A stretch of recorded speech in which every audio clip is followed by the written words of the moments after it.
Araw. Nawala tuloy yung joke ko. Good afternoon to all of you. Ayan, bitaw uli. Ayan. Our message for today is for the couple and also for all of you. To the singles and the married couples who are here also. You need to know this. Okay? Wedding daw is a day. Marriage is a lifetime. Magkaiba siya. So wedding only happens in a day. Yung kasunod nun, yun yung lifetime na. And every decision that we make, which has an effect or a lifetime effect, malalim na isipan yan eh. Diba? Kasi isang beses lang naman tayo pwede mag-asawa talaga eh. Ang sabi sa Bible, mag-aasawa ka lang uli kapag nawala na yung isa. Pag nauna na. Alam niyo ba yun? Today, masashock kayo sa lahat na malalaman niyo because we will change the way you think about life, about marriage, about relationship. Because kinonsulta namin ang author ng marriage. Because I happen to be involved in legal cases, mga problems sa korte, lahat yan, all about family. Kung may kaibigan kayong lawyers, judges, they will tell you, majority of their cases, all about relationship. Hindi about corporate problems. Majority. All about relationships. And the only reason na pwedeng may stress tayo sa ating relationship is if we don't know about the product. Kung wala tayong idea tungkol sa produkto ng marriage, talagang may stress tayo kasi susundin natin yung gusto lang natin. No? Pero today malalaman nyo na yung marriage hindi na uubra yung gusto natin. Hindi na uubra yung turo ni mami, ni daddy sa atin. Hindi na. Ang masusunod na yung design ng produkto. Kasi yung marriage, produkto ng Diyos. Hindi natin produkto yun. It just so happen na we decided on that, pwede mapasubject ka sa design ng produkto. Now, remember this concept. Any product na binili ninyo, pag yan nag-malfunction, the only person who can tell you how to give it back to normal condition ay yung manufacturer. No? Think about that concept. So, marriage is a product of God and a product of your decision. Kasi, maganda naman yung decision ninyo eh, di ba? Yun nga lang, there are some areas in marriage na akala nyo, you are doing God a favor. Hindi. Lalo na pag narinig nyo, humayo kayo at magpakarami. Noon yun. Dami na tayo. Kaya pag ikaw nag-asawa, tapos dala-dala mo yung mentality na yun, talaga magbabarami ka kasi utos ng Diyos. Yun ang pagkakaintindi mo. No? Kaya ka lang, empleyado ka lang, pareho kayong minimum wage. Nagparami ka. O may stress ka na. Dahil yung bilihin, sunod-sunod, tumataas. Never pa ako nakakita ng bilihin na bumaba. Meron ba? Na-experience niyo ba yun? Bumaba. Wala naman ganun eh. Di ba? O, tapos bigla ka nag-asawa. Akala mo, you're doing God a favor. Pinarami mo anak mo. Eh, may proseso kasi. Every time God speaks, may proseso. Na even scientists, tinuklas nila. Ano yung proseso na yun? Genesis chapter 1, verse 26. And God said unto them, be fruitful, comma. May comma yung. Huwag mo agad dudugtong yung multiply. No? Marami sa ating mga Pilipino, pinagsama yung meaning ng fruitful tsaka multiply. Kapag marami kang anak, fruitful ka daw. Eh, mali po yun. Ha? Maging mabunga ka muna. Para ano man yung i-multiply mo, gano'n man karami yan, kaya mong buhayin. Diba? Kaya, kailangan maintindihan natin mabuti yung design ng marriage. Para tama yung ating desisyon sa buhay. Diba? Kaya pag sinabihan kayo ng gobyerno na magplano ng pamilya, makinig kayo. It talks about management. Management of your finances. Management of your time. Kaya mo ba bang ibigay oras mo sa anak mo nakapila? Eh lahat yan, humihingi ng atensyon ninyong dalawa. Ha? Pag marami ng anak, sabi, overtime. Wala na, halos time sa anak. O, saan kumukuha ng direksyon ng mga anak? Sa cellphone. Sa TV.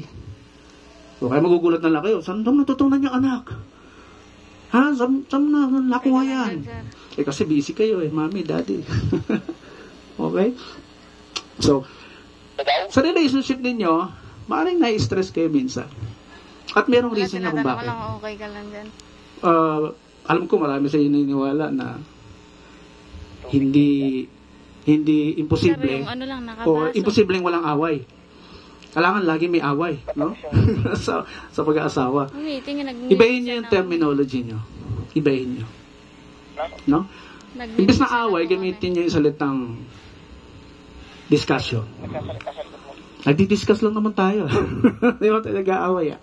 Kasi pag sinabi yung argument, talagang argumento na ipipilit yung isa yung ganyan. Ipipilit din niya yung kanya na tama.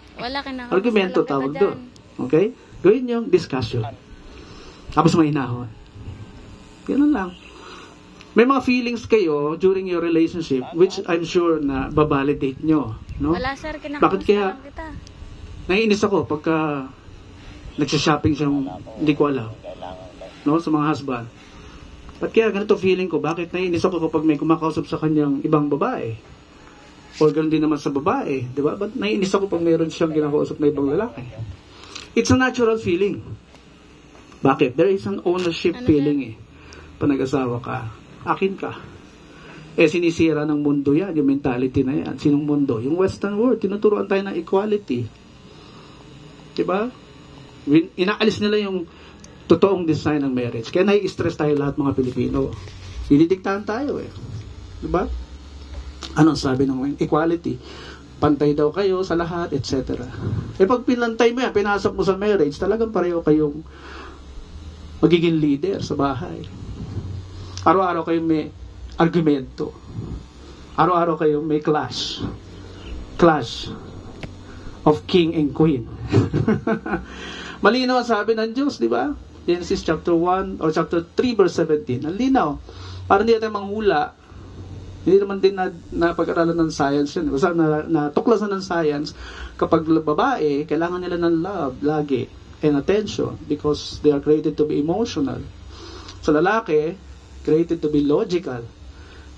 Who always expects respect and submission from the wives.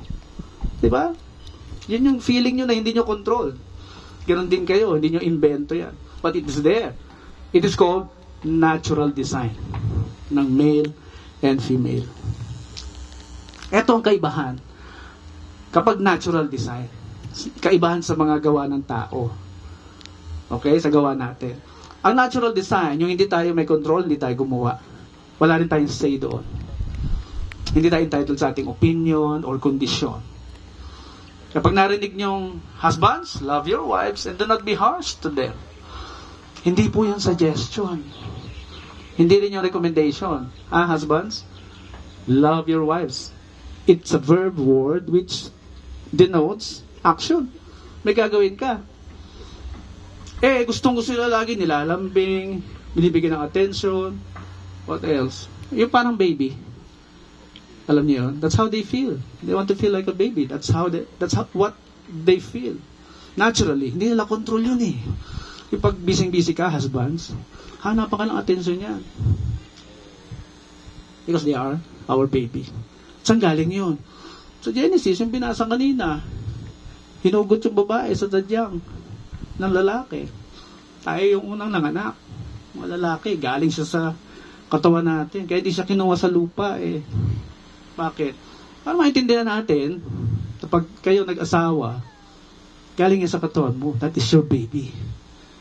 That's why they always want to be treated like a baby. They always want affection, attention.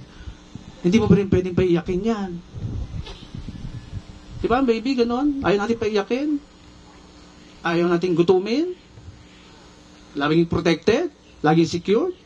Di ba, no, girls? Oo. Kaya hindi pwedeng sa atin, sa inyong mga husbands, hindi pwedeng sa husbands nanggagaling yung stress ng mga babae. Kaya may oras na hindi nyo maintindihan yan, ang gulo-gulo kausap. Why? Because they are created to be emotional. They express what they feel.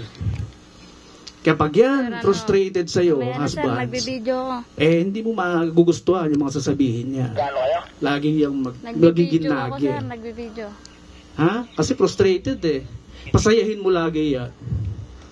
Oh. Laging masaya yan pag nagpa-picture, di ba? Ano nagpapasaya sa inyo? Hindi lang naman pera, di ba? Hindi lang, di ba?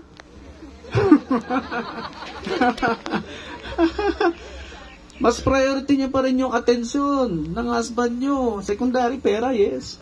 Kaya mapapansin nyo, testingin nyo, bigyan nyo ng pera, galit pa rin. Oo, kasi hindi pala pera yung kailangan niya. Attention mo. Pagmamahal, protection, everything. That's what they need. Because they are your baby. Tandaan niyo. Okay? What else? Sa wives. Wives, submit yourselves to your husbands. May respeto din. Paulit-ulit yun. Respeto, submission. Hindi yung suggestion. Ha? Ladies, wives, it's a law. Required ka sumunod. Hindi pwedeng lagyan ng kondisyon eh. Kasi hindi ka na entitled doon eh. It's a God's law. So kung sinabing respeto, napakalawak nun, di ba? O yung pagsha-shopping nyo lang, hindi alam ni husband, insulto yun sa kanila. O, di ba? Shopping ka na naman. May sapatos ka pa.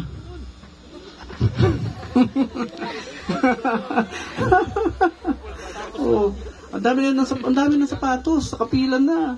No, kasi sila emotional nga eh. Kung ano yung makita nila maganda sa mata, maganda sa ano nila paningin, binibili nila 'yun. Kaya the more they need money. Husbands. Binibili nila 'yun, magandang kulay, magandang itsura, magandang design, etc. Pag hindi mo alam yan, tapos nag-asawa ka, talagang sasakit ulo mo. Oh. Kasi knowledge eh, kailangan alam mo eh, di ba? What else? Yung respeto, hindi mo rin pwedeng sermonan yung husband nyo. Magagalit yan.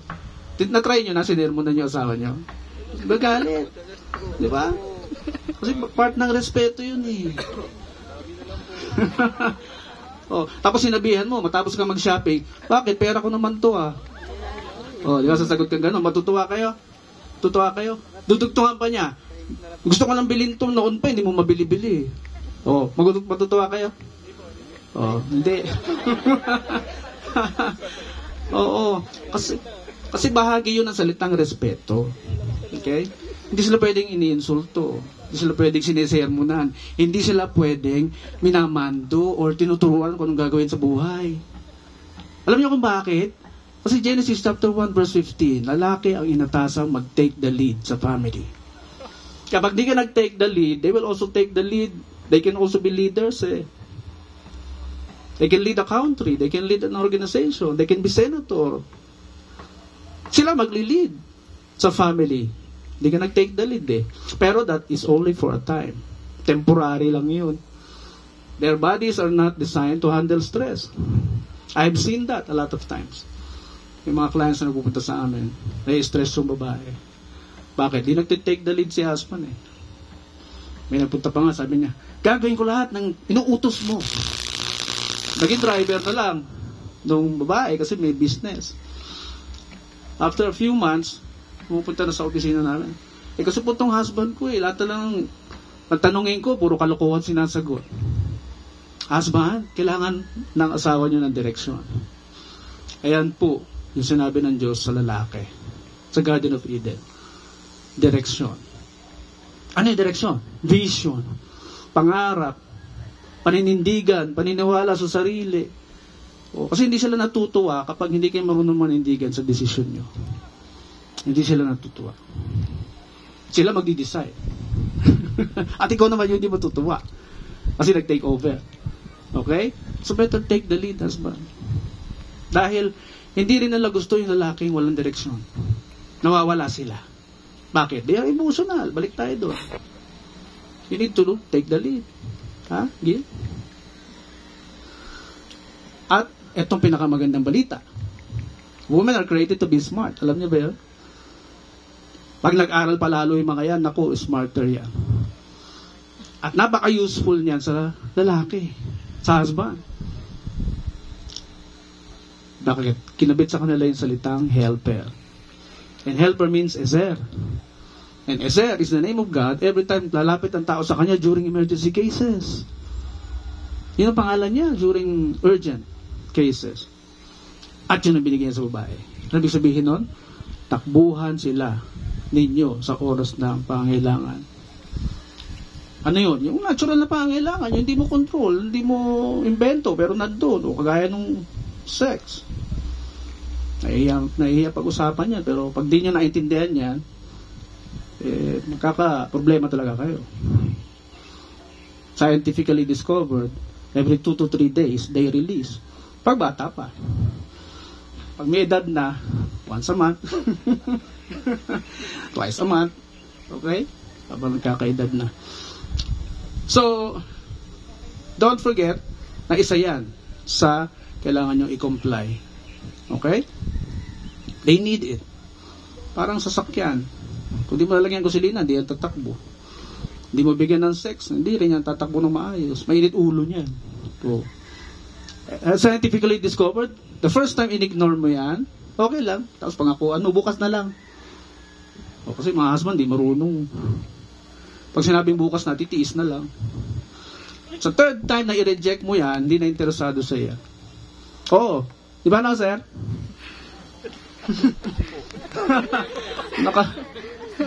Naka third rejection na eh. Di ba?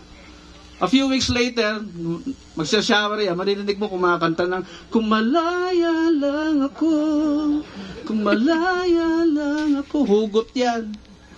Oo, psychologist Karen Horney. Galing yan dito. Pag narinig nyo kumakanta ng ganon, buksan nyo na yung CR. Teka muna, para sa kanina ba yung kantang yan? Upo na kayong dalawa, usap na kayo.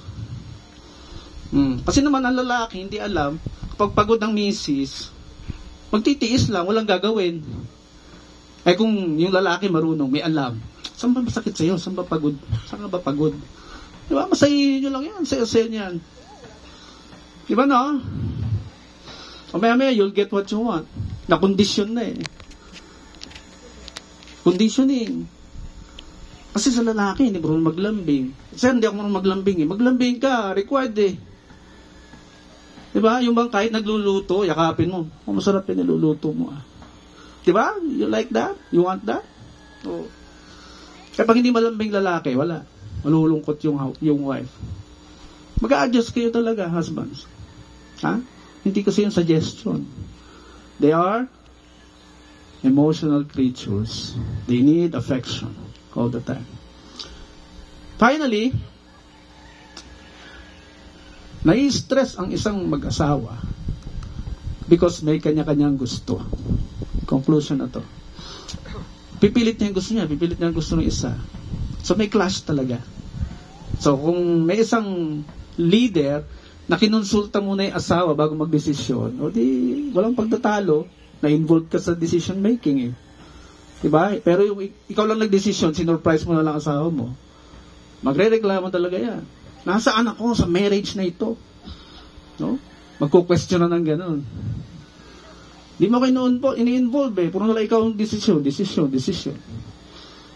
And that's the reason why na-stress kayo. Because ayaw nyo maging isa. Yun ang sinabi ni Jesus Christ.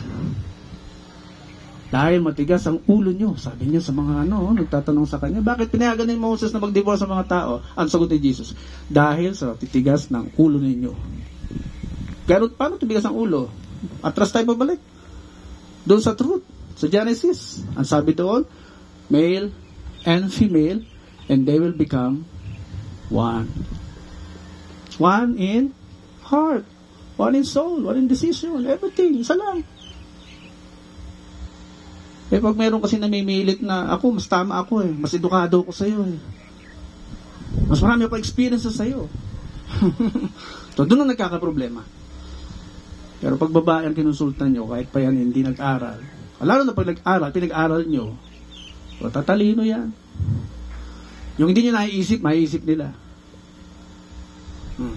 At takbuhan kayo ng husbands, di ba, sa oras sa pangangailangan? Dahil yung pera nyo, inyo lang, no? Pera din nila, sa inyo din, di ba? Ibig sabihin, pag nagipit si husband, may tatakbuhan sa inyo. Dapat yung pera ninyo intact, ha? At pag yan, wala. Pag dududahan ka, ano ka ba? May boylet ka ba? O may pinapag-aral ka ba? May bisyo ka ba? Magdududa yung husband ng ganun. Kaya lagi intact lang dapat yan, girls. Ha? Yung perang inaangkin mo, yung tinatago mo lagi. Intact lang yan. Okay? So, science, Albert Einstein, a marriage is a risk. Pag sinabing risk, pwedeng humaba ang buhay natin or umiksi dahil sa marriage. Pag na-stress tayo sa asawa natin, yung mga sakit na minana natin natutulog, gigisingin yan dahil sa stress. Check nyo, Newsweek, January 2022 issue. Lahat ng sakit nagsimula sa stress. Natutulog, ginising. Kahit wala ka naman bisyo, gulat ka, bigla ka na lang nagkasakit. Mana, 4 generations backwards. O pag na-stress ka sa asawa mo, talaga iiksi buhay mo. So kung yung stressin ng isa't isa, ha? Usap lang lagi and become one. Ayun ang sinabi ni Albert Einstein. Because in order for you to enjoy your marriage, you should have one spirit. Inisip ko mabuti, bakit one spirit? Kaya pala. Because one body only requires one spirit. Hindi pwede dalawang spirit, di ba? Bad spirit na yung isa. Hindi magkakasya eh. Isa lang ang tinatanggap. Na-realize nyo yun? Yun lang ang solusyon talaga. Hindi ako pumayag yan. Dami ko nakita mga problematic marriages. Hindi ako pumayag na wala nang solusyon to. May solusyon pag nag-adjust ka. I-adjust mo yung sarili mo doon sa design ng marriage. Sa template. I-adjust mo. And you will live happily ever after. Congratulations to the both of you. We will now proceed to the marriage rites. Bride and groom, please.